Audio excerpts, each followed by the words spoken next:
ils sont riches, lui, ils sont voleurs. La figure la plus étonnante peut-être du film de Louis Malle, c'est celle de Joseph, l'anti-héros.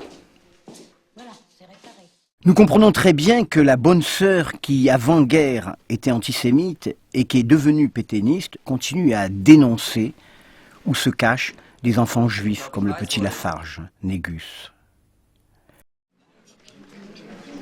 Nous comprenons bien encore qu'un jeune milicien qui a rejoint la milice très certainement en 1943 soit encore milicien en 1944. Dis donc toi, tu sais pas lire? Ce restaurant est interdit aux youtres.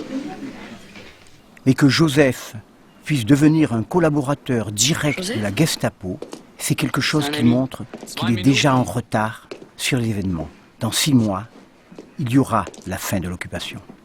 Qu'est-ce que tu fais avec eux? Alors Joseph, le stigmatisé, il est bousculé, il est jeté par terre, parce qu'il a une jambe raide, il n'a pas pu trouver ailleurs du travail. Il est homme à tout faire. S'il se relève, c'est comme un chien à 3 pattes. Il crie, « Couchez Joseph, à la niche Joseph, j'en ai marre, je ne suis pas un chien. » Il est méprisé par ceux qui l'engraissent. Voleur, il incarne le marché noir. Et, le pire de tout, il est méprisé par les femmes pour son infirmité. Et pourtant, au pensionnat, il a réussi sa réinsertion. Son infirmité lui a valu de trouver du travail, fût-ce par charité. Son infirmité le sauve aussi du service du travail obligatoire. De ses relations avec les pensionnaires, il tire un pouvoir et il va jusqu'à dire « Mais c'est ma confiture que vous mangez là !» Et puis, la confiture, c'est de la douceur. Il faut de la douceur avec les femmes. Les femmes, mon vieux, dit-il à Julien, ça coûte cher. Il associe confiture, douceur et tendresse féminine. Lui, le stigmatisé, avec de l'argent, il aura de l'amour. J'ai de la confiture. Après le déjeuner, la femme du docteur, elle raffole de ta confiote. Enfin, traité comme un chien, il trouve pourtant au pensionnat plus stigmatisé que lui, parce que stigmatisable moralement. Vous buvez trop, Madame Perrin. Tais-toi, morveux. On leur a dit qu'il y avait des réfractaires au collège. C'est quoi des réfractaires? Des types qui se cachent parce qu'ils veulent pas aller faire leur travail obligatoire en Allemagne. Et puis, de découvrir qu'il y a des stigmatisés moralement, ça le rassure. Lui, il est stigmatisé par accident. Enfin, c'est la première vertu du racisme. Il va trouver des stigmatisés par essence. Ce sont les juifs. Ce ne sont que des juifs, finalement. T'es un vrai juif, toi, dit-il à Julien.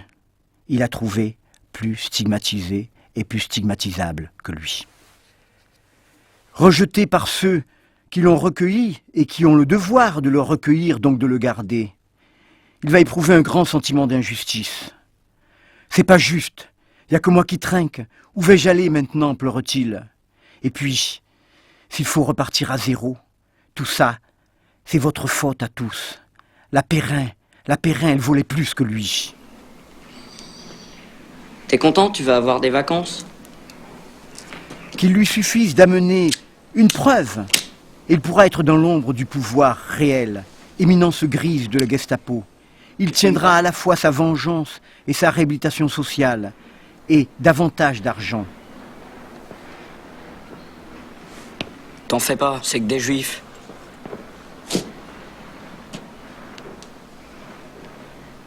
Bonnet, tu l'aimais bien?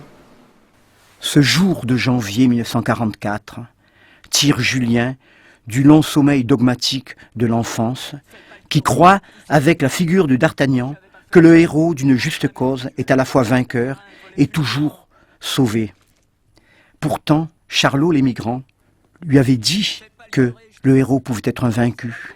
Scheherazade lui avait dit que le héros pouvait être un captif.